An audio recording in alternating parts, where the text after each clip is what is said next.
বাংলাদেশে একটা নজির তো হয়ে গেছে, এরপরে যারা আসতেছেন তারাও যদি একই রকম পথে হাঁটেন, আপনাদেরকেও এইভাবেই মরতে হবে। তখন কেউ কিন্তু আপনাদেরকে বাঁচাইতে পারবে না। সদল বলে ডুবে মরতে হবে যদি আল্লাহর বিধানের বিরুদ্ধে চলে যান। সতর্ক হয়ে যান, ইতিহাস থেকে শিক্ষা নেন। ভুলেও নতুন বোতলে কোনো পুরাতন মদ খাওয়াইতে আসবেন না। ভুলেও নতুন বোতলে কোনো পুরাতন মদ খাওয়াইতে আসবেন না। আমরা দোয়া করবো যেন আবু সাইদ ভাইদের রক্তের সাথে গাদ্দারি না করা হয়, মুগ্ধদের রক্তের সাথে যেন কোনো মির্জাফরি করা না হয়। এটাই আমাদের রিকোয়েস্ট থাকবে আর কি, আবেদন, দাবি থাকবে।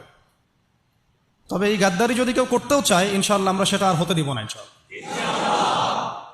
বাংলাদেশের মাটিতে আমরা কোনো ফ্যাসিস্ট আর উঠতে দিব না ইনশাআল্লাহ। কোনো ঘুমের রাজনীতি করতে দিব না ইনশাআল্লাহ। মানে মাঝে মাঝে তো আমার মনে হয় যে এইভাবে বলি যে কেউ যদি এবার গুম করতে আসে, আমরা পাল্টা প্রতিবাদ করে দেখাই দিব কিভাবে গুমকে প্রতিহত করতে হয়। একটা মানুষ যদি অপরাধ করে থাকে তাকে আপনি লিগ্যাল আইনে বিচার করতে পারেন। সেখান থেকে রাতের অন্ধকারে জাগে তাকে উঠিয়ে নিয়ে চোখ বেঁধে আপনি একটা লাশ কাটার ঘরে ফেলে রাখবেন দিনের পর দিন, খাবার পানির ঠিক ঠিকানা নাই, রিমান্ডের পর রিমান্ড, চোখ বেঁধে, কেউ কাউকে দেখছে না, দিন না রাত কেউ বুঝতে পারে না। এগুলো কি ধরনের মানবতা? কিসের সভ্য যুগ? তাহলে আমরা সভ্যটা হলাম কোথায়? এগুলো তো আপনারা তো ইসলামকে গালি দেন তথাকথিত সুশীলরা, যে ওটা মধ্যযুগীয় বর্বরতা ইত্যাদি ইত্যাদি, নাউযুবিল্লাহ। হ্যাঁ, এই কথাগুলো শুনেন না, মধ্যযুগীয় বর্বরতা? এতদিন শোনেন না এই কথাগুলো আপনারা? তাহলে এই গুম খুনের রাজনীতি আর কোন যুগের বর্বরতা? এটা কোন যুগের বর্বরতা? আধুনিক যুগের বর্বরতা, তাই না? আধুনিক যুগের প্রাচীন বর্বরতা। এগুলো আবু জেহেলদেরকেও ছাড়িয়ে গেছে আর কি। তো আমরা এক জালেমের জায়গায় আমরা আরেক জালেমকে সহ্য করব না। এই অমানবিক গুম খুনের রাজনীতি বন্ধ করতে হবে। ছাত্রদের পড়াশোনার উপযুক্ত পরিবেশ নিশ্চিত করতে হবে। পড়াশোনার মধ্যে ইসলামিক কারিকুলাম ঢোকাতে হবে। সমস্ত রকম এই যে ট্রান্সজেন্ডার, নোংরামি, ভণ্ডামি, নষ্টামি, এগুলো বন্ধ করতে হবে। এখনকার বাংলাদেশে আমরা ওই ধরনের বিষয়গুলো আর টলারেট করবো না ইনশাআল্লাহ। অনেক হয়েছে, আমি আপনাদেরকে বললে আপনারা চোখের পানি ধরে রাখতে পারবেন না। আমাদের অনেক বোন পর্যন্ত এরকম গুমের এবং হেনস্থার শিকার হয়েছেন দিনের পর দিন, বছরের পর বছর। বোন, ছেলে মানুষ তো সহ্য করতে পারে, মেয়ে মানুষকে নিয়ে কি করে চিন্তা করেন তাহলে। কোনো শায়েখ, কোনো ওস্তাদ 5 বছর থেকেছেন, কেউ 12 বছর থেকেছেন, 12 বছর, কেউ 5 বছর থেকেছেন, কেউ 7 বছর থেকেছেন। কেউ বের হন, উনি বলতেন, আমাদের এক ওস্তাদ বলতেন যে আমার এক পাতা জেলখানা আর এক পাতা বাইরে, মানে যায় আর আসে। তো তাদের তো পরিবার আছে, তাদের স্ত্রী আছে, সন্তান আছে, ছোট ছোট ছেলে মেয়ে আছে। তারা কি মানুষ ছিল না? দেখেন, এই অভ্যুত্থানটাকে আমরা এখন একটা বিষয় খেয়াল করছি যে সবাই প্রশংসা নেওয়ার জন্য উঠে পড়ে লেগেছে, সবাই ক্রেডিট নেওয়ার চেষ্টা করছে। আমার ক্রেডিট, আমি মাস্টার মাইন্ড। জি না, এখানে মাস্টার মাইন্ড আল্লাহ রাব্বুল আলামিন। এখানে একক কোনো ব্যক্তির কৃতিত্ব নাই। এটাকে পশ্চিমা বিশ্বের সামনে এইভাবে আপনি প্রেজেন্ট করতে পারেন না যে এখানে এই কয়েকজন মানুষের ভূমিকায় আজকে এই ফলাফল এসেছে। না, এখানে প্রত্যেকটা ভাইয়ের কন্ট্রিবিউশন আছে। এমনকি যে ফেসবুকে পোস্ট দিয়েছে তারও একটা কন্ট্রিবিউশন এখানে আছে। ওই সময় পোস্ট দিলেও ধরা পড়তে হতো, যে পোস্ট দিত তাকে উঠাই নিয়ে চলে যেত। ইন্টারনেট নাই, কি হচ্ছে আমরা বুঝতে পারছি না, কাকে উঠাচ্ছে, কাকে নিয়ে যাচ্ছে, ইত্যাদি ইত্যাদি। তো আফসোসের ব্যাপারটা হচ্ছে আমি অবজার্ভ করছি যে আমাদের স্বাধীনতা আবার হাইজ্যাক হয়ে না যায় আর কি। এই স্বাধীনতা যেন আবার হাইজ্যাক হয়ে না যায়। আপনারা খুব সচেতন থাকবেন। আল্লাহ পাক আপনাদেরকে বুদ্ধিদীপ্ত একটা প্রজন্ম দিয়েছেন, আলহামদুলিল্লাহ। কিন্তু আমরা আশা করছি যে ইনশাআল্লাহ আপনাদের দ্বারাই হবে। ইনশাআল্লাহ আমাদের দ্বারাই হবে ইনশাআল্লাহ। এখন বরেণ্য ওলামায়ে কেরামদের সাথে আমাদের সমন্বয় আছে, প্রত্যেকটা বিশ্ববিদ্যালয়ে আলোচনা হচ্ছে, কথা হচ্ছে। শুধু প্রয়োজন একটা নির্দিষ্ট লক্ষ্যে গোছানো কাজ এবং সমস্ত ত্যাগের লক্ষ্য, উদ্দেশ্য, নিয়াতটাকে বিশুদ্ধ করা। কোনো দুনিয়াবি স্বার্থে আমরা এই কাজগুলো করব না, শুধুমাত্র এক আল্লাহর সন্তুষ্টির জন্য করবেন। কোনো দুনিয়াবি মানে স্বার্থ হাসিলের উদ্দেশ্যে আমরা এই সংগ্রামে লিপ্ত হব না, বরং আমরা আল্লাহ পাকের জমিনে আল্লাহর দ্বীন প্রতিষ্ঠার সংগ্রামে লিপ্ত হব ইনশাআল্লাহ। এখানে যে ভাইরা যে ব্যানারে কাজ করতেছেন করুক, যে কোনো ব্যানারে কাজ করতেছেন করুক, উদ্দেশ্য থাকবে একটাই, যে আমরা সবাই চাই আল্লাহ পাকের জমিনে আল্লাহর দ্বীন প্রতিষ্ঠা হোক। এটা প্রতিষ্ঠা না হলে যত পশ্চিমা তন্ত্রমন্ত্র আছে, আপনারা আমার চেয়ে অনেক ভালো জানেন, এই কমিউনিজমের কথাই বলেন, সোকল্ড এই ডেমোক্রেসির কথাই বলেন, সেকুলারিজমের কথাই বলেন, যত মতবাদ, এগুলো চূড়ান্ত সফলতা এবং চূড়ান্ত জাস্টিস আপনাকে কখনো দিবে না। এগুলো দিন শেষে দেখবেন যে ওই জালেমের পক্ষেই রায় প্রদান করার জন্য এটা একটা ম্যানমেড তন্ত্রমন্ত্র। এই যে মেয়েটার কথা বলছি, ও তখন অনেক ছোট, আমার সাথে ওর খুব, ও আমার ছেলে তো খুব, মানে আমি যখন ছিলাম না তখন ওর আম্মা বলে আর কি, যখন পরে আসছি তখন বলছে যে রাত্রেবেলা আমার ছবি নিয়ে থাকতো আর বলতো যে তোরা আমার বাবাকে নিয়ে গেছিস, তোদেরকে মাইক দিব। এই ইমোশনগুলো কি আপনারা বুঝতে পারবেন? কেউ বুঝতে পারবেন? এরকম আমাদের অনেক ভাই 5 বছর 7 বছর, কেউ তো এমন হয়েছে 10 বছর ওখানেই ওই অবস্থায়, তারপরে তাকে ওই ক্রসফায়ার দিয়ে মাটির তলে পুঁতে ফেলাই দিয়েছে, শেষ। একটা কথা বলতে চাচ্ছি যে এখানে আমরা ক্রেডিট নেওয়ার জন্য কেউ যেন প্রতিযোগিতায় লিপ্ত না হই। এখানে প্রশংসা পাওয়ার যোগ্য সেই প্রত্যেকটা মানুষ যারা এখানে কোনো না কোনোভাবে কন্ট্রিবিউট করেছে। এই আগুনটা একদিনে জ্বলে ওঠে নাই, এই আগুনটা জ্বলার পিছনে একটা দীর্ঘদিনের জুলুমের ফলেই মাজলুমের পক্ষ থেকে এই আগুনটা জ্বলে উঠেছে। আমাদের ভাই আবু সাঈদ রাহিমাহুল্লাহ, তিনি একটা মহাকাব্য রচনা করেছেন। এই কথাটা কিন্তু বিশ্ব প্রেক্ষাপটে বলা হয়েছে না? কিন্তু এইরকম মহাকাব্য পবিত্র কোরআনে এবং হাদিসে এবং নবী সাল্লাল্লাহু আলাইহি ওয়াসাল্লামের সিরাতে এরকম অগণিত মহাকাব্যের ঘটনা আছে। কিন্তু আমাদের কথা বলার উদ্দেশ্য হচ্ছে এই জীবন বিসর্জন যেন বিফলে না চলে যায়, তার জন্য বিফলে না, বরং এই জাতির জন্য যেন বিফলে না চলে যায়। কেউ যেন আমাদের ভাইদের রক্তের উপর সিঁড়ি বানিয়ে তার স্বার্থ উদ্ধারের মঞ্চ তৈরি করতে না পারে। এটাই আমাদের মূল আলোচনা। আপনাদেরকে শুরুটা বলছি এখান থেকে। দেখুন, আজকে থেকে হয়তো হাজার হাজার বছর আগে, আমি খালি পয়েন্টগুলো একটু টাচ করে যাব, বাকিটা আপনারা পড়বেন, বাসায় গিয়ে স্টাডি করবেন, পড়বেন, ইনশাআল্লাহ আরও অনেক জ্ঞান আপনারা হাসিল করতে পারবেন ইনশাআল্লাহ। আমি শুধু জাস্ট পয়েন্টগুলোকে আপনাদেরকে ধরাই দিব, বাকি পড়াশোনা আপনাদেরকে করতে হবে। হাজার হাজার বছর আগে এরকম জীবন দিয়ে মহাকাব্য রচনার একটা ইতিহাস হয়েছিল। প্রথম এই ইতিহাস রচনা করেছিলেন আদম আলাইহিস সালামের পুত্র হাবিল। আদম আলাইহিস সালামের পুত্র হাবিল, সূরা মাঈদার মধ্যে পাবেন, পড়ে নিয়েন। কিসের কারণে হাবিলের কুরবানি কবুল হচ্ছে, কাবিলের কুরবানি কবুল হচ্ছে না? কাবিল হাবিলের প্রতি প্রচণ্ড হিংসাত্মক, যদিও সে নবীর সন্তান। শয়তান এখানেই কাজ করে ভাইয়ের ভাইয়ের মধ্যে। এখনও যেটা হয়ে গেল বাংলাদেশে, আমরা কিন্তু সবাই কালিমা পড়া মুসলমান, তারপরেও কিন্তু একে অপরের বিরুদ্ধেই দাঁড়াতে হলো। হিংসা, জুলুম, বিদ্বেষ, অনেক কারণ থাকে মাঝখানে কনফ্লিক্টের, এটা ক্রাইসিস অফ কনফ্লিক্ট। এখন কাবিল যখন হাবিলকে হত্যা করতে চাচ্ছে, তখন হাবিল বলছে যে তুমি যদি আমাকে হত্যা করার জন্য হাত বাড়াও, আমি তোমাকে হত্যা করার জন্য আমার হাত বাড়াবো না। ঘটনাটা কি আবু সাঈদের সাথে মিলে? তুমি যদি আমাকে হত্যা করার জন্য হাত বাড়াও, আমি তোমাকে হত্যা করার জন্য হাত বাড়াবো না। তুমি শুট করলে আমিও শুট করছি না। কাবিল হাবিলকে হত্যা করে ফেলল, হাবিল কোনো প্রতিবাদ করল না।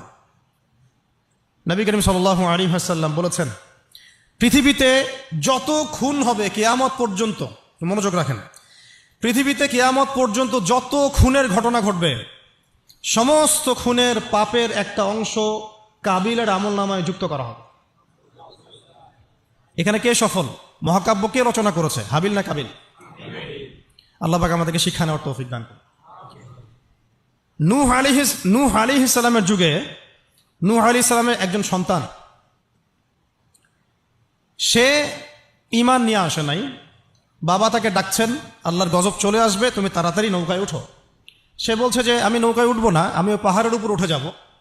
ইয়াসিমুনি মিনাল মা, পাহাড় আমাকে পানি থেকে বাঁচাবে।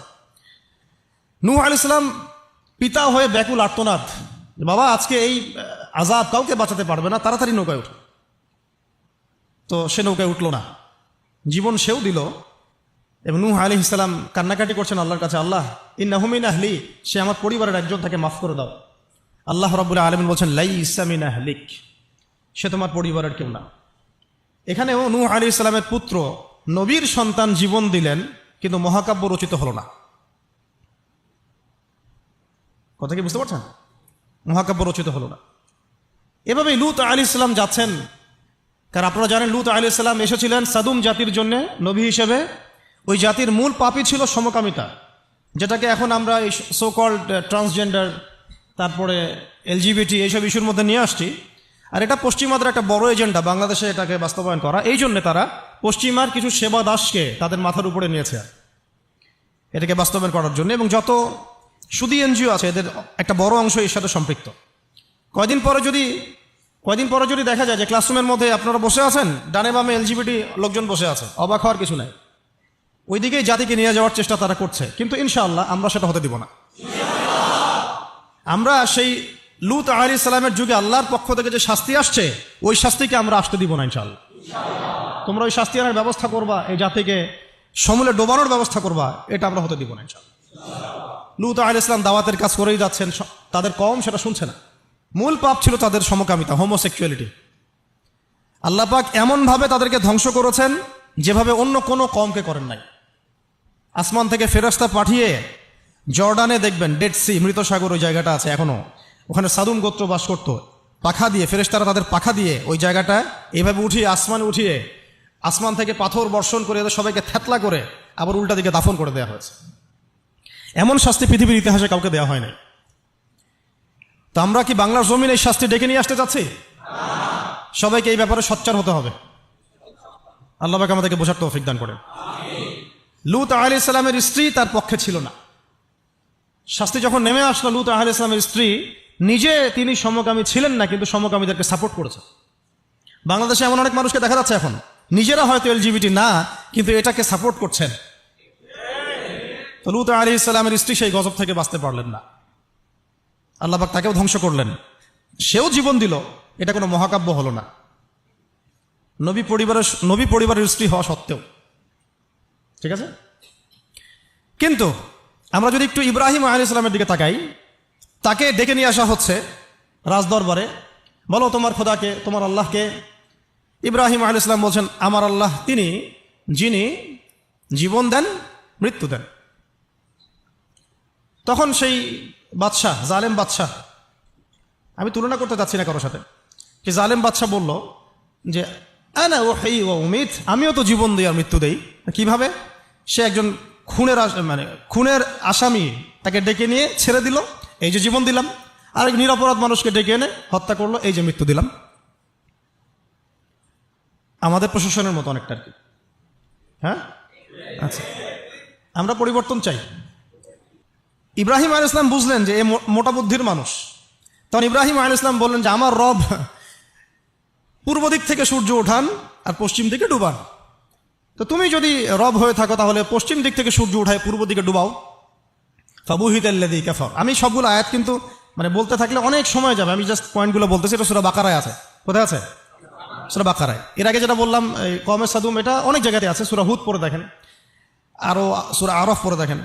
আর যেটা বললাম একটা কি বলেছি, নূহ আলাইহিস সালামের কথা, সূরা হুদে আছে। আর মাইদায় আছে আদম আলাইহিস সালামের 2 সন্তানের কথা বললাম। তো ইব্রাহিম আলাইহিস সালামের ঘটনাটা আছে সূরা বাকারায়। তখন ফাবুহিতাল্লাযী কাফার, কাফের হতভম্ব হয়ে গেল। তখনই কিন্তু তখন ইব্রাহিম আলাইহিস সালামকে আগুনের মধ্যে পুড়িয়ে মারার আদেশ দেওয়া হয়েছে। ইব্রাহিম আলাইহিস সালাম তখন কিন্তু জান দিতে প্রস্তুত, আগুনে পুড়ে যাবেন তিনি, কোনো সমস্যা নাই। তাকে ফেলে দেওয়া হলো। জিবরাইল আলাইহিস সালাম তখন এসেছেন, বলেছেন যে আপনার কোন হাজত আছে কি আমার কাছে, প্রয়োজন আছে? তিনি বলেছেন না, হাসবি আল্লাহ ওয়া নি'মাল ওয়াকিল, হাসবি আল্লাহ ওয়া নি'মাল ওয়াকিল। আমরা এই জিকিরটা চলতে ফিরতে সবসময় করতে পারি। এক বচনে হচ্ছে হাসবি আল্লাহ ওয়া নি'মাল ওয়াকিল, বহু বচনে হাসবুন আল্লাহ ওয়া নি'মাল ওয়াকিল। আর একটা অংশ অ্যাড করা যায় নি'মাল মাওলা ওয়া নি'মান নাসির। তখন আল্লাহ রাব্বুল আলামিন তখন এই আগুনকে বললেন, ইয়া নার কুনি বারদান ওয়া সালামান আলা ইব্রাহিম, হে আগুন ঠান্ডা হয়ে যাও, শান্তিদায়ক ঠান্ডা হয়ে যাও ইব্রাহিমের জন্য। সুবহানাল্লাহ।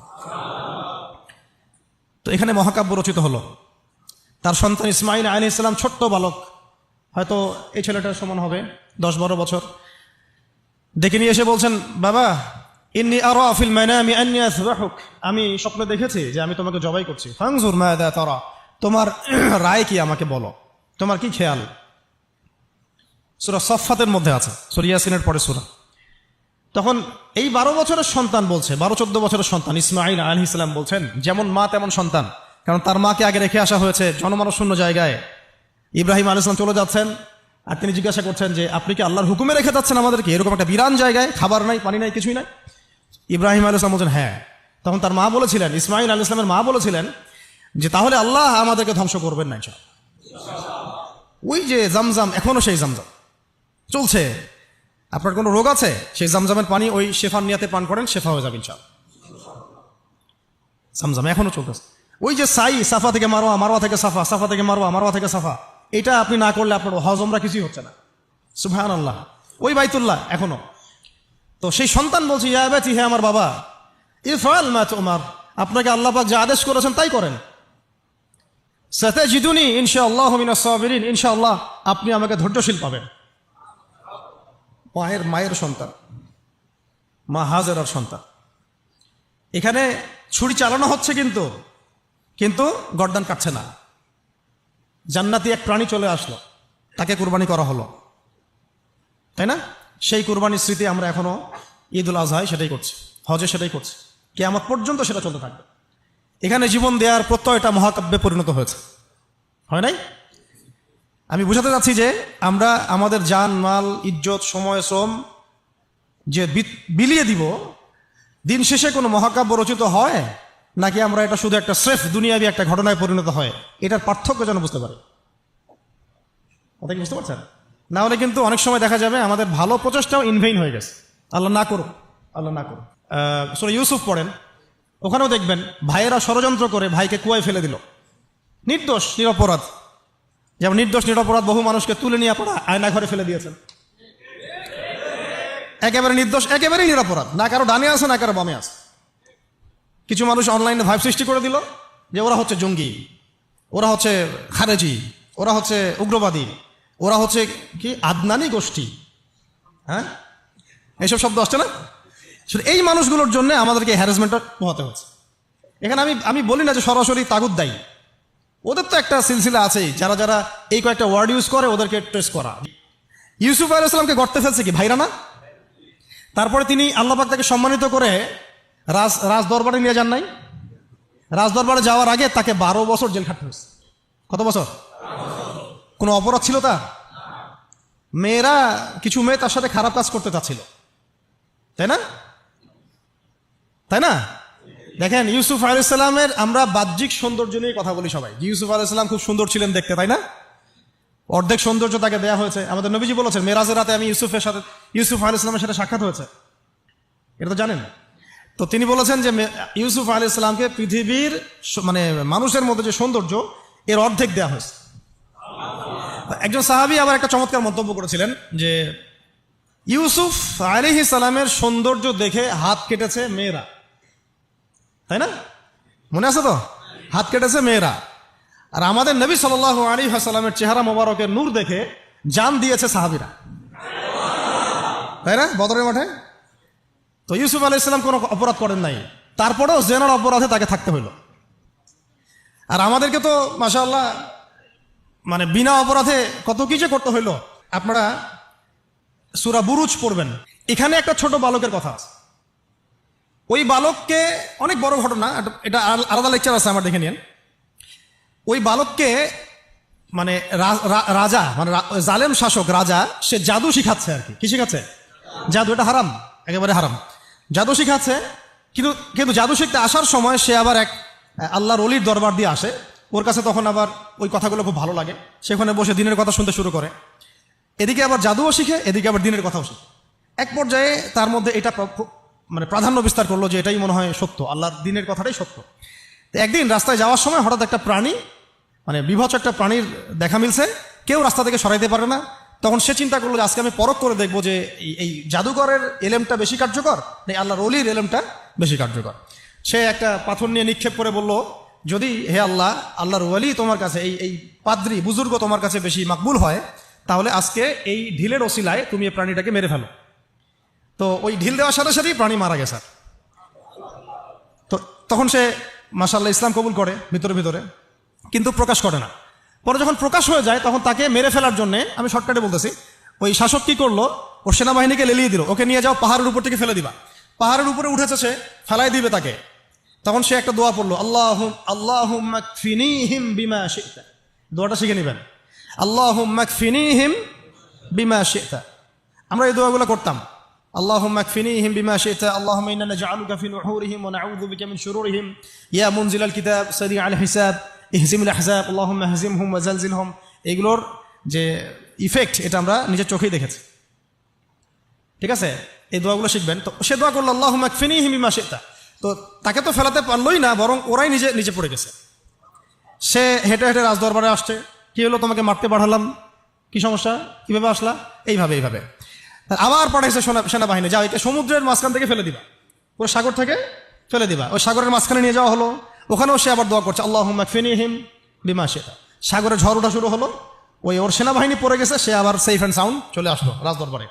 কি সমস্যা হে তোমার, তোমাকে মারা যাচ্ছে না কেন?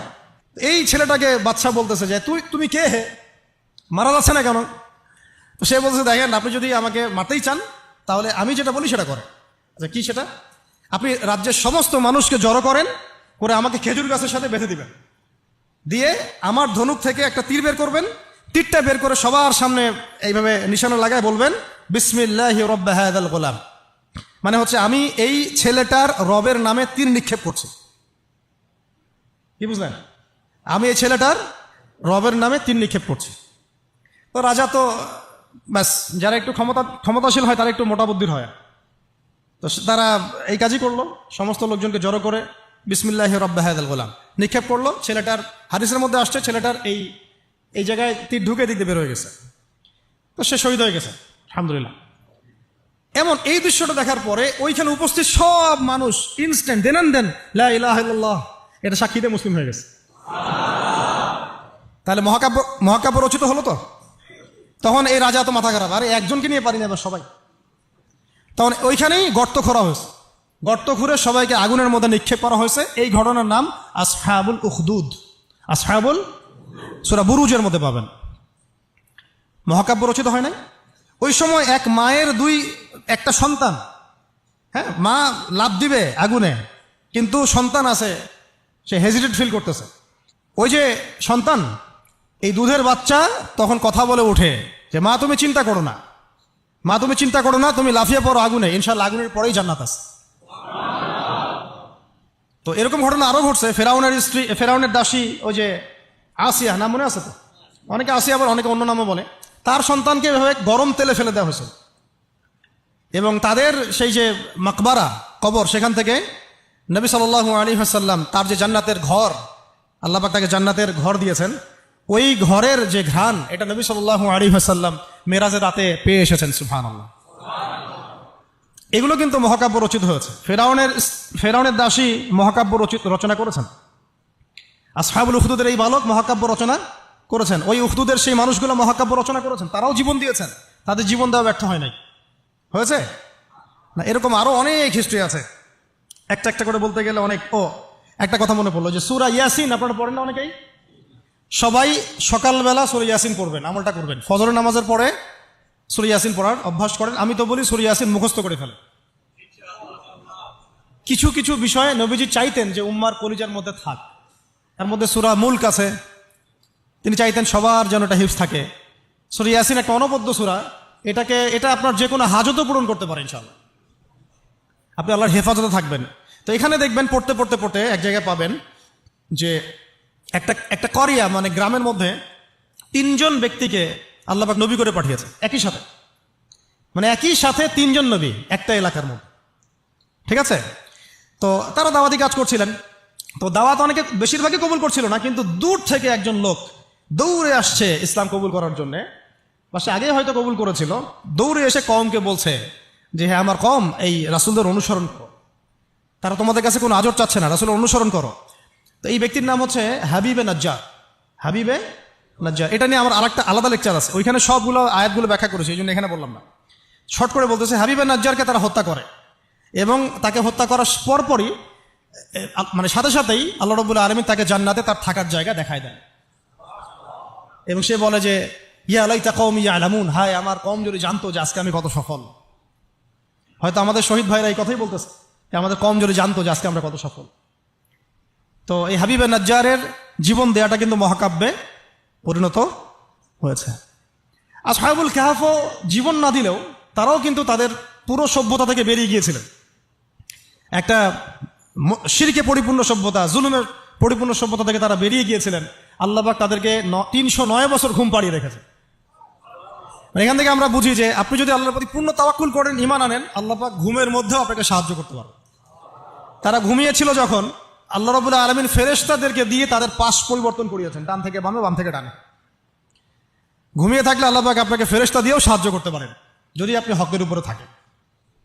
তারাও কিন্তু জীবন বিসর্জন দিল, এটা কিন্তু মহাকাব্যে পরিণত হয়েছে। শুধু মহাকাব্য না, তাদেরকে যখন 309 বছর পর জাগ্রত করা হয়, তখন এমন একটা সম্প্রদায়ের উপর জাগ্রত করা হয়েছে যেই সম্প্রদায় আল্লাহকে বিশ্বাস করতো কিন্তু পরকালে রেজারেকশন যেটা হবে, পুনরুত্থান, এইটাতে বিশ্বাস করতো না। 309 বছর আগের এই কয়েকজন মানুষকে দিয়ে আল্লাহ পাক 309 বছর পরের একটা সভ্যতাকে হেদায়েত দিয়ে দিয়েছে। তাহলে মহাকাব্য রচিত হয় নাই? আল্লাহ আমাদেরকে বোঝার তৌফিক দান করুন। নবী মুসা আলাইহিস সালাম ফেরাউনের যে কবল, এখান থেকে নাজাত দেওয়ার জন্য মুসা আলাইহিস সালামকে আল্লাহ পাক পাঠান নাই? তার ভাই হারুন আলাইহিস সালাম তার সাথে ছিলেন। দেখেন, ফেরাউন কিন্তু জানতো, তাকে ভবিষ্যৎবাণী করা হয়েছিল একজন বালকের জন্ম হচ্ছে শীঘ্রই, তোমার রাজপ্রাসাদ একদম কাঁপাই দিবে। কিন্তু তখন কিন্তু সে কি শুরু করলো? সব ছোট ছোট বাচ্চাদেরকে হত্যা করা শুরু করলো। ইউযাববিহুনা আবনাআকুম, বলেন আরেকটা কি? ওয়ায়াস্তাহইউনা নিসাআকুম। পড়তে হবে, পড়াশোনা করতে হবে ভাই, যেন আমরা একটা টাচ করলে শব্দ আপনি বুঝতে পারেন কোন সূরায় আছে। কোরআনকে আপনার মেইন সাবজেক্ট করতে হবে। দাবি তোলেন যে কোরআনের শিক্ষা, মানে কোরআন সাবজেক্টটাকে প্রত্যেক বিশ্ববিদ্যালয়ে ম্যান্ডেটরি করা হোক, কোরআনের আলাদা ফ্যাকাল্টি খোলা হোক। সিরাত এবং অ্যাটলিস্ট হাদিস, উসুলের কথা নাই বা বললাম, অ্যাটলিস্ট হাদিস, সিরাত, ইসলামের ইতিহাসের পাশাপাশি প্রত্যেকটা বিশ্ববিদ্যালয়ে আলাদা ফ্যাকাল্টি খুলে খুলে পড়ানোর ব্যবস্থা করা হোক। আমরা শুধুমাত্র একমুখী শিক্ষা চাই না, আমরা শিক্ষা ব্যবস্থার মধ্যে সংস্কার চাই এবং দ্বিমুখী শিক্ষার এই যে মেরুকরণ, এর সমন্বয় চাই।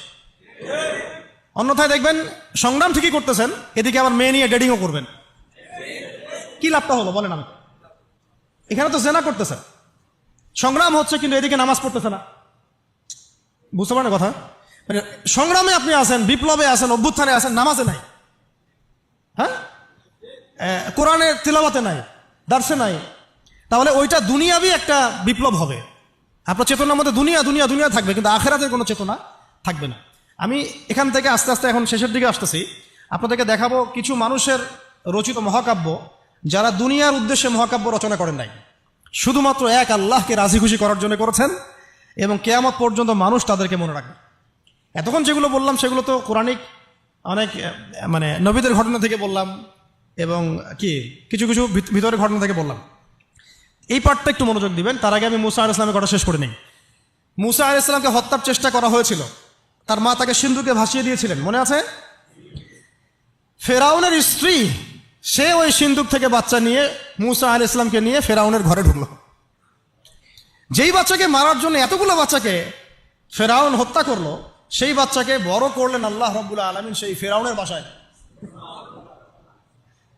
সুবহানাল্লাহ, সুবহানাল্লাহ, আল্লাহু আকবার। বাংলাদেশ সেটাও দেখলো, যে গুটি কয়েক মানুষকে একেবারে সমূলে মিটিয়ে ফেলার জন্য এত কিছু করলেন, ওই মানুষগুলো আপনাদেরকে দেশ ছাড়তে বাধ্য করল। সুবহানাল্লাহ, সুবহানাল্লাহ। দেখেন, আমি কিছু চিন্তা করি মাঝে মাঝে, যেই শাহবাগ থেকে আপনারা নবীকে গালি দিয়েছেন, হ্যাঁ, যেই শাহবাগ থেকে নাস্তিকতার আন্দোলন হয়েছে, ওই শাহবাগ থেকে এবার আওয়াজ উঠেছে খেলাফত। যেই শাহবাগ থেকে কি হলো কয়দিন আগে, এই আপনারা ইসলামপন্থী হুজুরদেরকে, মানে দাড়ি টুপি বলা মানুষদেরকে বললেন যে এরা সমাজের শত্রু, এরা রাজাকার, এরা অমুক, এরা থমক। ওখান থেকে, ওই বিশ্ববিদ্যালয়গুলো থেকে, শাহবাগ থেকে আওয়াজ উঠলো, তুমি কে আমি কে, রাজাকার। দেখছেন আল্লাহ রাব্বুল আলামিনের কৌশল? দেখছেন, মানে ফলাফল আসবেই, আল্লাহ রাব্বুল আলামিন একটু ডিলে করেন, বাস একটু সুযোগ দেন, ছাড় দেন, যাতে করে তাদের পাপ বাড়তে থাকে এবং হুজ্জত কায়েম হয়। যাই হোক, এখন আসি। তো ফেরাউনের ঘরেই লালিত পালিত হচ্ছেন মুসা আলাইহিস সালাম। অনেক ঘটনা, বনু ইসরাঈলের উপর অনেক নির্যাতন করা হয়।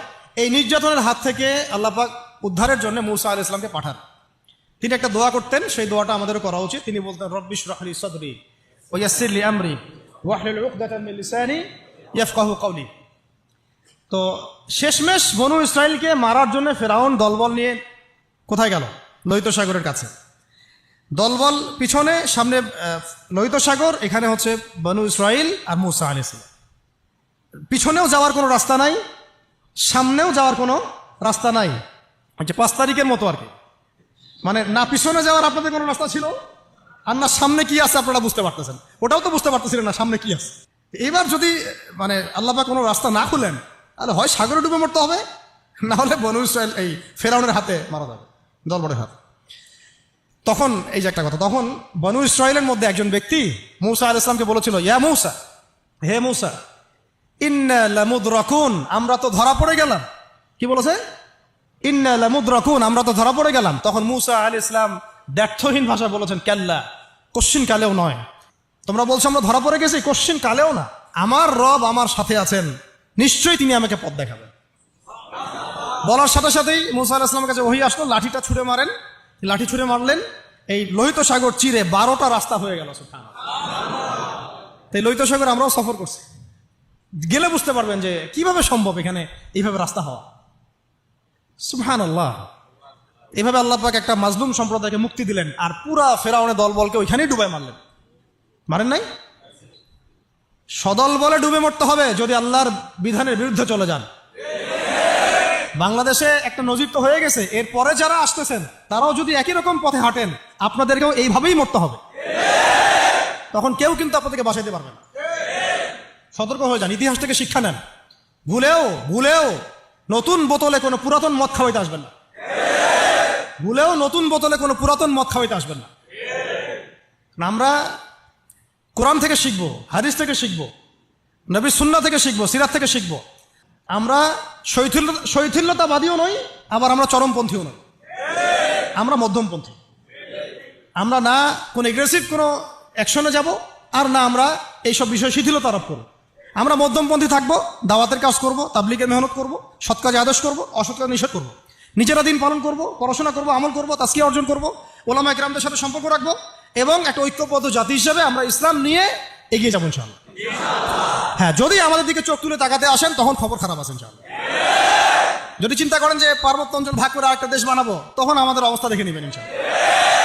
যদি চিন্তা করেন যে আমরা এইখানে চাপ দিয়ে হ্যাঁ বাংলাদেশকে কয়েক টুকরা করে ফেলাবো, এরকম যদি কোনো চিন্তা থাকে, তাহলে বাঙালি এবং বাঙালি মুসলমানদের আসল চরিত্র দেখে নেবেন ইনশাআল্লাহ। সহ্য করতেছি আমরা এখন এগুলো, কিন্তু আমরা দায়িত্বশীল ভাইদেরকে বলবো, আপনারাই কিন্তু সামনের লিডার। আপনাদেরকে বলবো যে বুদ্ধিদীপ্ত হন, রাসূল সাল্লাল্লাহু আলাইহি ওয়াসাল্লামের সুন্নাত অনুযায়ী আপনি আগান। এর চেয়ে শ্রেষ্ঠ কোনো সুন্নাত পৃথিবীতে নাই।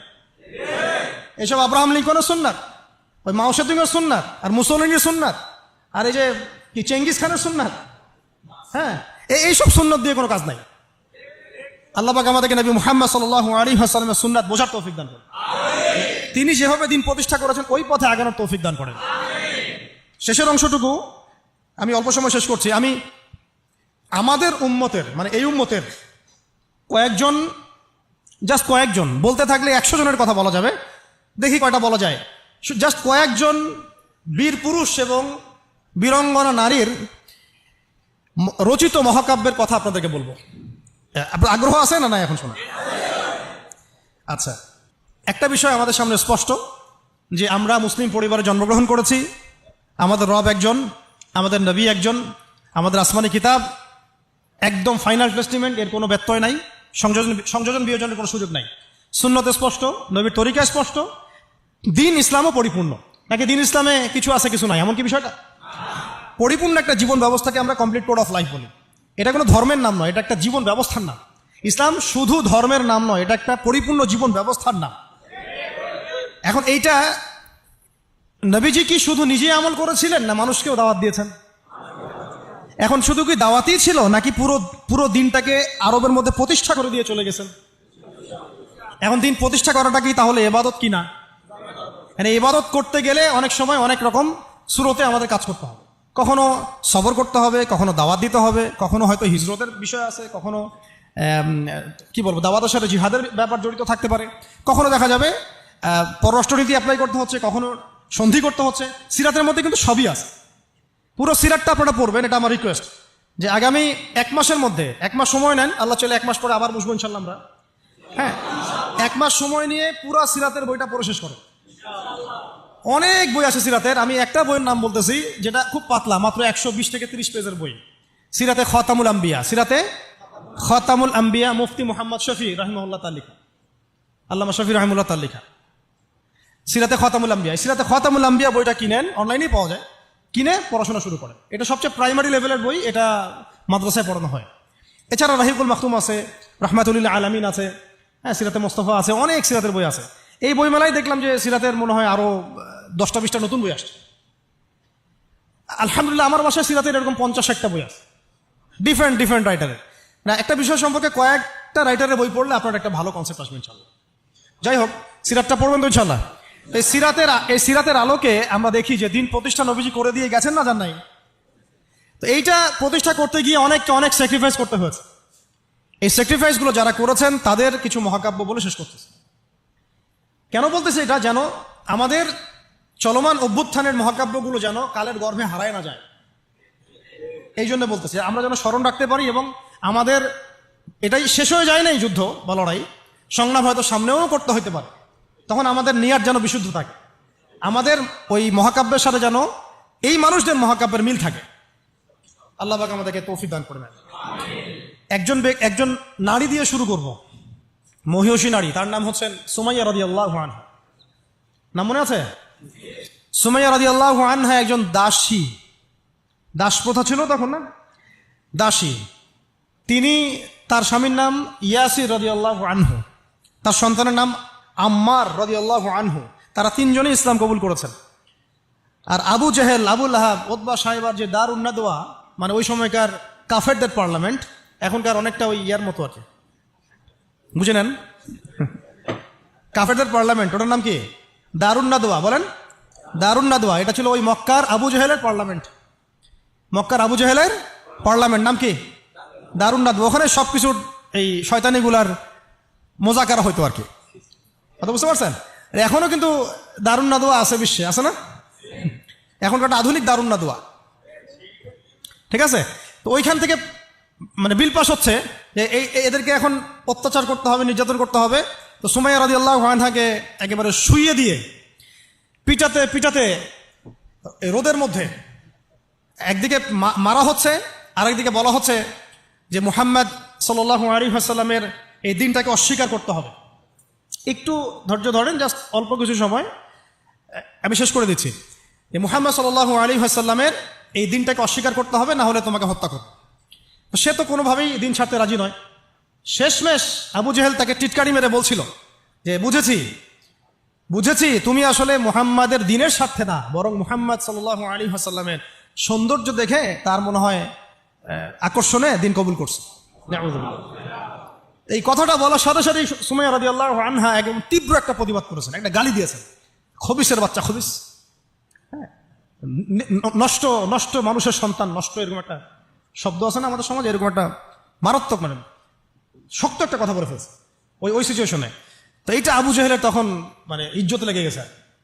তো সে পাশে থাকা একজন ওর মানে সহকারী, তার হাতে একটা বর্ষা ছিল, ওই বর্ষাটা নিয়ে সুমাইয়া রাদিয়াল্লাহু আনহার তলপেট, লজ্জাস্থানের উপরের অংশে বরাবর একেবারে গেঁথে দিছে,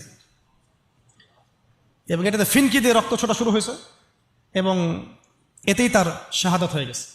ইসলামের ইতিহাসে আমাদের উম্মতের মুহাম্মদ সাল্লাল্লাহু আলাইহি ওয়াসাল্লামের কাছে কোরআন আসার পরে কিয়ামত পর্যন্ত যত ঘটনা ঘটবে, এই পুরো ঘটনার ইতিহাসের প্রথম শহীদ হচ্ছেন এই সুমাইয়া রাদিয়াল্লাহু আনহা। সর্বপ্রথম রক্ত দিয়ে দিন কায়েমের, রক্ত দিয়ে দিন প্রতিষ্ঠার এই মহাকাব্য রচনা করে গেছেন সুমাইয়া রাদিয়াল্লাহু আনহা। তারা কি দুনিয়ার কোনো স্বার্থে রক্ত দিয়েছিলেন? হ্যাঁ, তারা কি উপদেষ্টা হওয়ার জন্য রক্ত দিয়েছিলেন? তারা কি কোনো রাষ্ট্র ক্ষমতা পাওয়ার জন্য রক্ত দিয়েছিলেন? গনিমত পাওয়ার জন্য? শুধু এক আল্লাহকে রাজি খুশি করার জন্য তারা এই কাজগুলো করেছে। পরবর্তীতে আল্লাহ পাক তাদেরকে গনিমতও দিয়েছেন, রাষ্ট্রও দিয়েছেন, রাষ্ট্র ক্ষমতাও দিয়েছেন, সবই দিয়েছেন। তাদের কারো উদ্দেশ্য ছিল না, তাদের উদ্দেশ্য ছিল দিন প্রতিষ্ঠা করা, দিনকে প্রচার করা, প্রতিষ্ঠা করা, মানুষের মাঝখানে ছড়িয়ে দেওয়া আল্লাহর কালিমা লা ইলাহা ইল্লাল্লাহ মুহাম্মাদুর রাসূলুল্লাহ প্রতিষ্ঠা করা। আমাদের এই অভ্যুত্থানগুলো, বিপ্লবগুলোর যেন নিয়াত ঠিক থাকে। কথাটা বলার উদ্দেশ্য এটা। যদি আমরা দেখি বেলাল রাদিয়াল্লাহু আনহুর কথা, তাকে কিভাবে পিটানো হয়েছে আপনারা সবাই কম বেশি জানেন। আরবের জাস্ট গরমে যদি একটা ওমরা করেন তাহলেই বুঝতে পারবেন যে গরমটা কেমন হতে পারে। কয়েকদিন আমাদেরকে রাস্তায় নামাজ পড়তে হয়েছে, এত ভিড় ছিল, ওখানে সেজদা দেওয়ার মতো কোনো পরিবেশ থাকে না, এত এত মানে গরম। ওখানে দাঁড়িয়ে থাকলে আপনার পায়ে মনে ফসকা পড়ে যাবে। ওখানে একটা মানুষকে সারাদিন শুইয়ে রাখা হলে উত্তপ্ত বালুর মধ্যে, উপরে যদি পাথর চাপা দেওয়া হয়, আর সে তখনও বলতে থাকছে আহাদুল আহাদ, আল্লাহ এক, আল্লাহ এক, তাহলে তার ইমানের জজবা চিন্তা করে। এই জীবন মহাকাব্য রচনা করেছে। এই জন্য বেলাল রাদিয়াল্লাহু আনহু সেই ব্যক্তি যিনি মক্কা বিজয়ের পরে কাবা ঘরের ছাদে উঠে আজান দিয়েছেন। সুবহানাল্লাহ, চিন্তা করা যায়। তিনি সেই ব্যক্তি যার কথা নবী সাল্লাল্লাহু আলাইহি ওয়াসাল্লাম যখন আলোচনা করতেন তখন বলতেন যে বেলাল, যখনই আল্লাহ আমাকে জান্নাত দেখান তখন তোমার পায়ের আওয়াজ আমি আগে আগে শুনতে পারি। তুমি কি এমন আমল করো? তিনি বলছেন, আমি তো এক্সট্রা এমন কোনো আমল করি না, তবে যখনই আমার ওযু ছুটে যায় তখন আমি আবার ওযু করি এবং সেই ওযু দিয়ে আমি 2 রাকাত নামাজ পড়ি, তাহিয়াতুল ওযু। এটা আমরা আমল করার চেষ্টা করবো। আল্লাহ পাক আমাকে তৌফিক দান করেন, আপনাদেরকে তৌফিক দান করেন। এইগুলো হচ্ছে মহাকাব্য, জাজল্যমান মহাকাব্য, যেগুলো আমাদের এই প্রজন্মকে জানানো উচিত এবং আপনাদের মাথায় থাকা উচিত। প্রত্যেকটা সংগ্রাম, প্রত্যেকটা বিপ্লব, প্রত্যেকটা অভ্যুত্থানের পিছনে যেন থাকে আল্লাহর সন্তুষ্টি, আল্লাহর দিন কায়েমের চেষ্টা, আল্লাহর দিনের খেদমতের চেষ্টা এবং ইনসাফ প্রতিষ্ঠার চেষ্টা, এবং জালেমের বিরুদ্ধে আমাদের অবস্থান সবসময় শক্ত থাকবে ইনশাআল্লাহ। এরকম অনেক ঘটনা আছে, আমি আজকে আর বলার সুযোগ পেলাম না। ইনশাআল্লাহ আরও একদিন আল্লাহ যদি তৌফিক দেন ইনশাআল্লাহ তাআলা আমি আপনাদের সাথে আবার এগুলো নিয়ে সেশন করবো ইনশাআল্লাহ। তো শেষ করার আগে আমি জাস্ট 2-1টা নাম উচ্চারণ করতেছি। সেটা হচ্ছে আমার খুব পছন্দের একজন ব্যক্তিত্ব, ইমাম হুসাইন রাদিয়াল্লাহু আনহু। নাম মনে আছে না? তার কারবালার মাঠের ঘটনা আপনারা জানেন। এগুলো মহাকাব্য। তিনি সপরিবারে নিহত হলেন, শেষ পর্যন্ত কিন্তু আত্মসমর্পণ করেন না। করেছেন? তিনি প্রস্তাব দিলেন, আমাকে ছেড়ে দাও, আমি মদিনায় চলে যাই, আমাকে ছেড়ে দাও, আমি মক্কায় চলে যাই, ছেড়ে দাও আমাকে, আমি কোনো সীমান্তে চলে যাই, সেখানে জিহাদ করে শহীদ হই। তারা কিন্তু সুযোগ দেয় নাই। আমাকে বলেন, যারা তাকে আক্রমণ করেছিল তারা কি কালিমা পড়া মুসলমান ছিল না? বলেন, তারা কি কাফের ছিল? তাহলে এখন কি ইমাম হোসেন যে এখানে প্রতিবাদ করলেন, হাতে অস্ত্র উঠিয়ে নিয়ে যুদ্ধ করে শেষ পর্যন্ত শহীদ হলেন, তার যুদ্ধটা কি সন্ত্রাসী কর্মকাণ্ড ছিল? ঠিক অনেকে আছে আমাদের সমাজে, তারা মনে করে যে মুসলিমরা যতই পাপ করুক না কেন ওদেরকে কিছুই বলা যাবে না। তাই এমন একটা কনসেপ্ট আমাদের সমাজে আছে, মুসলিম তো, আরে ভাই কালিমা পড়ছে, লা ইলাহা ইল্লাল্লাহ বলছে, তাকে আপনি কেন এইভাবে চার্জ করেন? আরে কালিমা তো আব্দুল্লাহ বিন উবাইও পড়েছিল। আব্দুল্লাহ বিন উবাই কি কালিমা পড়ে নাই? তাহলে কি আপনি তাকে মুমিন বলে গণ্য করবেন? মনে রাখবেন একটা কথা, যাকে তাকে কোনো ক্ষুদ্র বিষয়ে কাফেরও যেমন বলা যাবে না, আবার যাকে তাকে মুসলমানও বলা যাবে না। এটা বুঝতে হবে আমাদেরকে, ঈমান ভঙ্গের কারণগুলো আমাদেরকে শিখতে হবে। যে যাকে তাকে যেমন আমরা কাফের তাকফির করবো না, ঠিক একইভাবে যাকে তাকে মুসলমান, পাক্কা মুসলমানও বলা যাবে না। আল্লাহ পাক আমাদেরকে বোঝার তৌফিক দান করেন। ঠিক এইভাবেই উমর রাদিয়াল্লাহু আনহু একদিন ফজরের নামাজে দাঁড়িয়ে কিরাত করছেন, পিছনে এক দাস, এই ফাইরুজ আবু লুলু, একেবারে ধারালো ছুরি দিয়ে উমর রাদিয়াল্লাহু আনহুকে 2-3টা আঘাত করলো। উমর রাদিয়াল্লাহু আনহু শহীদ হলেন। এগুলো মহাকাব্য রচিত হয়েছে, কারণ ইসলামের বীর সিংহদেরকে কেউ আসলে সামন থেকে মারতে পারে নাই। কথা বুঝতে পারছেন? ওইভাবেই চোরাগপ্তই মারতে হয়েছে। আল্লাহর কসম, উমর রাদিয়াল্লাহু আনহু যে জায়গায় শাহাদাত বরণ করছেন ওই জায়গায় আমি দাঁড়াইছি, আলহামদুলিল্লাহ। ওই জায়গাতে আমি দেখে আসছি কোন জায়গায় তাকে শাহাদাত বরণ করা হয়েছে। ওখানে ওইসব জায়গাগুলো জিয়ারা করলেও মনের মধ্যে এই চেতনাগুলো জাগ্রত হয়। সুবহানাল্লাহ। আলী ইবনে আবি তালেব কুফার মসজিদে যাচ্ছেন, রাস্তায় এক ব্যক্তি তাকে চোরাগপ্ত হামলা চালিয়ে তাকে হত্যা করেছে। আল্লাহর বীর সৈন্যদেরকে কেউ সামন থেকে আঘাত করার সুযোগ পায় না। তো এগুলো হচ্ছে মহাকাব্য, জাজল্যমান মহাকাব্য। আরেকজন ব্যক্তির কথা বলে শেষ করে দিচ্ছি, অনেক আছে ভাই, বলতে থাকলে অনেক সময় লাগবে। রাজি একটা জায়গার নাম, ওখান থেকে কিছু লোক আসছে, এসে বলছে, ইয়া রাসূলুল্লাহ, আপনি আপনার কিছু সাহাবীকে পাঠান, আমরা ইসলাম কবুল করবো। ট্র্যাপ। আপনারা কেউ ভালো করে খেয়াল রাখবেন এগুলা, যে কেউ যখন তখন যাই বলবে হ্যাঁ হ্যাঁ করতে যাবেন না। মানুষের কথার পিছনে, ওদের কাজের পিছনে উদ্দেশ্য বোঝার চেষ্টা করবেন, ঠিক আছে? সবসময় কিন্তু আবেগে ভাসতে হবে না। আমরা কিন্তু এই জায়গায় ভুল করতেছি, অনেক ভুল হচ্ছে মাঝখানে। আমরা বিনয়ের সাথেই তাদেরকে বলবো যে ওলামায়ে কেরামদের সাথে মাশওয়ারা করে সিদ্ধান্ত নিতে, তাহলে ইনশাআল্লাহ ভুলটা কম হবে ইনশাআল্লাহ, ঠিক আছে? তো নবীজি 10 জনকে পাঠালেন, তারা দাওয়াত তো কবুল করেই নাই, হঠাৎ রাজি নামক জায়গায় তাদেরকে ঘিরে ফেলে 3 নিক্ষেপ করে 10 জন সাহাবী 7 জনকে শহীদ করে ফেললো। ট্র্যাপে। মানে এমনও আছে যে ওয়াজ মাহফিলে ডেকে মানুষ অনেক আলেমদেরকে মানে খারাপ কিছু করে ফেলাইছে। হ্যাঁ, এরকম হিস্ট্রি আছে। তো সতর্ক থাকতে হবে, সতর্ক থাকার চেষ্টা করে। এখন 3 জন সাহাবী যুদ্ধ চালিয়ে যাচ্ছেন, তারপরেও তার মধ্যে একজন হচ্ছেন খুবাইব রাদিয়াল্লাহু আনহু। কি নাম? নাম বলেন। খুবাইব রাদিয়াল্লাহু আনহু। খুবাইব রাদিয়াল্লাহু আনহুকে এক পর্যায়ে মানে আর কতক্ষণ পারা যায়, 100 জন ঘিরে ফেলছে, আমরা 10 জন, 7 জন শহীদ হয়ে গেছে, 3 জন বাকি আছে, কতক্ষণ পারা যায়? তো তারা বললো যে তোমরা পাহাড় থেকে নেমে আসো, তোমাদেরকে ছেড়ে দিব। 3 জন মাশওয়ারা করছেন, না না নামা যাবেন, নামলে কিন্তু ওরা আমাকে ধরে ফেলবে। তারপরে বাধ্য হয়ে এক পর্যায়ে নামতে হয়েছে। নামার সাথে সাথে একজনকে তারা মেরে ফেলছে, বাকি 2 জনকে তারা মক্কায় বিক্রি করে দিয়েছেন। ওই মক্কার 2 জনের মধ্যে একজন হচ্ছেন খুবাইব রাদিয়াল্লাহু আনহু। কি নাম? খুবাইব রাদিয়াল্লাহু আনহু। আরেকজনের নাম আসিম রাদিয়াল্লাহু আনহু। আসিম রাদিয়াল্লাহু আনহু। আসিম রাদিয়াল্লাহু আনহুকেও তারা হত্যা করেছে এবং তার লাশটাকে বিকৃত করার চেষ্টা করেছিল। কিন্তু আসিম রাদিয়াল্লাহু আনহু ওই সময় দোয়া করেছিলেন, আল্লাহ আমার লাশকে কোনো কাফেরের হাতে বিকৃত হতে তুমি দিও না।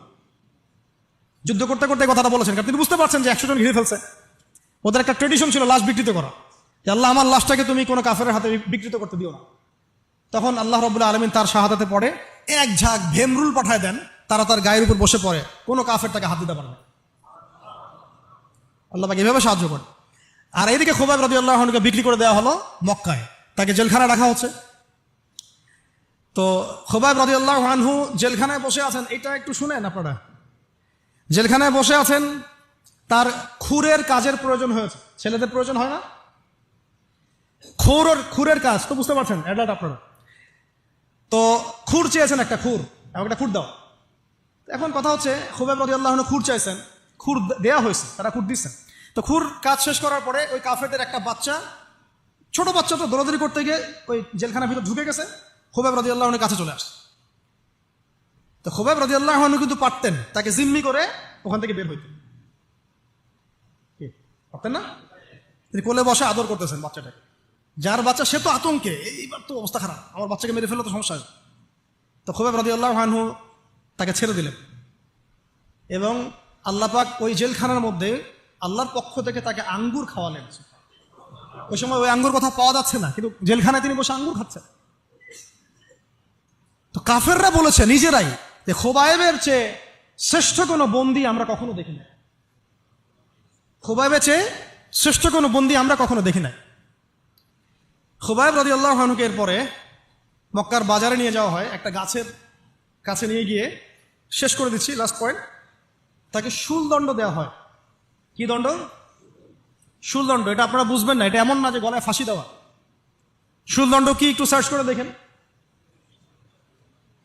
লোহা পিছন দিয়ে মানে শরীরে একটা পাশ দিয়ে ঢুকিয়ে আর একটা পাশ দিয়ে বের করে দেওয়ার নাম শুলদণ্ড। নাউযু বিল্লাহি মিন যালিক, সুবহানাল্লাহ, লা হাওলা ওয়ালা কুওয়াতা ইল্লা বিল্লাহ। কি মানুষ!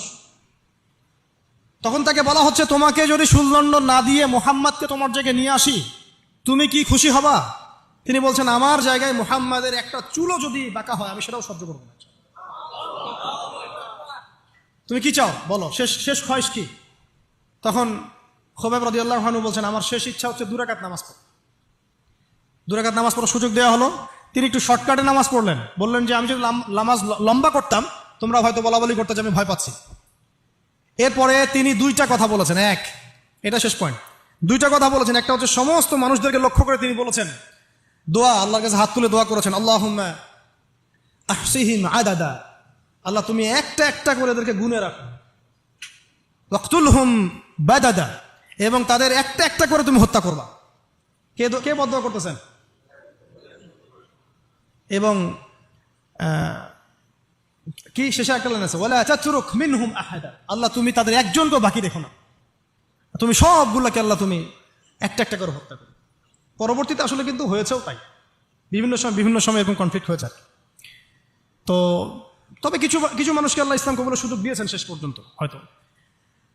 এরপরে তিনি দোয়া করছে, এরপরে তিনি একটা কবিতা আবৃত্তি করেছিলেন, এটা আমাদের আজকের আলোচনার শেষ অংশ। ওই অবস্থায় তিনি কবিতা আবৃত্তি করছিলেন। এই কবিতাটা আমরা সবাই যেন মুখস্থ করার চেষ্টা করি। অনেক সিরাতে অনেকভাবে আসছে, আমি আমার মতো করে বলার চেষ্টা করছি। তিনি অনেক 12-14 লাইনের একটা কবিতা আবৃত্তি করেছিলেন। তার শেষের 4টা লাইনে তিনি বলেছিলেন যে ওয়ালাস্তু উবালি হিনা উকতালু মুসলিমান, আমি কোনো পরোয়াই করি না যখন আমাকে মুসলিম হিসেবে শহীদ করা হচ্ছে। ওয়ালাস্তু উবালি হিনা উকতালু মুসলিমান আলা আই জামবিন কানা লিল্লাহি মাসরাই, আমাকে যেদিকেই পাশ ফিরিয়ে হত্যা করা হোক না কেন সেই পাশটা আল্লাহর জন্যই। ওয়াযালিকাল ইলাহ ওয়া ইন ইয়াশা, তিনি এমন একজন ইলাহ যিনি চাইলে ইউবারিক আলা ফি কুল্লি শিলউইন মুমাজ্জা, তিনি আমার প্রত্যেকটা হাড়ে রক্তে মাংসে বরকত দিতে পারেন। এরপর তাকে শহীদ করা হয়। তো প্রিয় ভাইয়েরা, অনেক আলোচনা হলো, করতে থাকলে সারা রাত চলে যাবে, একদিনে তো সব বলা যাবে না। তো ইনশাআল্লাহ আমরা প্রতি মাসে যদি একটা করে সেশন করতে পারি ইনশাআল্লাহ তাআলা আমার জন্য অনেক মুফিদ। আজকে আমরা যে বিষয়টার দিকে ফোকাস করার চেষ্টা করলাম যে মহাকাব্য রচনা করতে হবে আল্লাহর জন্য। মহাকাব্য শুধু আমরা এবারই প্রথম রচনা করি নাই, আমাদের এই বাপদাদা পূর্বপুরুষ একদম সলফে সালেহিনের যুগ থেকে শুরু করে চিরায়ত এই যে 1400 বছর ইতিহাস, বহু যুদ্ধ হয়েছে, বহু বিপ্লব, বহু সংগ্রাম, বহু গণ অভ্যুত্থান। কিন্তু যে অভ্যুত্থানগুলোর উদ্দেশ্য ছিল শুধু দুনিয়া, সেই অভ্যুত্থানগুলো কখনো দীর্ঘস্থায়ী হয় নাই। যে অভ্যুত্থানগুলোর উদ্দেশ্য ছিল, বিপ্লবগুলোর উদ্দেশ্য ছিল শুধুমাত্র দুনিয়ার স্বার্থ হাসিল করা, সেগুলো পশ্চিমকালেও পরকালে কোনো আজর পাবে না। আর যে বিপ্লব, যে গণ অভ্যুত্থানগুলো শুধুমাত্র আল্লাহকে রাজি খুশি করার জন্য, আল্লাহর দিনের জন্য, তার নবীর জন্য, ইসলাম প্রতিষ্ঠার জন্য কায়েম করা হয়েছে, সংগঠিত হয়েছে, শুধুমাত্র সেগুলোই দুনিয়াতেও সফল হয়েছে, পরকালও সফল হবে ইনশাআল্লাহ। এবং আমাদের এই ভাইদের ত্যাগগুলোকে আমরা যেন বিফলে যেতে না দেই। এই নতুন বাংলাদেশে তাদের যে মহাকাব্য, এগুলোকে যেন আমরা স্মরণ করে রাখি। এবং এই স্মরণীয় করে রাখতে হলে আমাদেরকে এই মানুষগুলোর মতো মহাকাব্য রচনা করতে হবে। আল্লাহ পাক আমাদের সবাইকে কথাগুলো বোঝার তৌফিক দান করেন। তো মাঝখানে একটা কথা বলতে আমি ভুলে গিয়েছিলাম, এখন মনে পড়লো, বলে দেই, নাহলে পরে বলে দেব। ওই যে মিদআমের কথাটা আপনাদেরকে বললাম যে বাইতুল মাল থেকে কি চুরি করছে। হ্যাঁ, আপনারা যারা গণভবন থেকে এত কিছু নিয়ে আসছেন এখন বুঝেন কি করবেন। এটা তো বাইতুল মাল হয় নাই ভাই, ওটা কি বাইতুল মাল? এই রাষ্ট্রের কি কোনো আমির আছে যে এটাকে বন্টন করে দিচ্ছে আপনাদের মধ্যে? তা তো করে নাই। তাহলে ফ্রিজ ট্রিজ, মাছ মাংস, ডিম দুধ, কলা যে নিয়ে আসলেন, এটার কি হবে এখন? যাক, এটা আল্লাহ পাক যেন মাফ করে দেন, দোয়া করি। আল্লাহ রাব্বুল আলামিন আমাদের সবাইকে নবী সাল্লাল্লাহু আলাইহি ওয়াসাল্লামের সিরাত পড়ার তৌফিক দান করেন, সিরাতের আলোকে দিন বোঝার তৌফিক দান করেন। সেই দিন নিজে পালন করব, নিজের পরিবারে কায়েম করব, সেই ইলম অনুযায়ী আমল করব, হালাল খাবো এবং দ্বীনের খেদমত করব।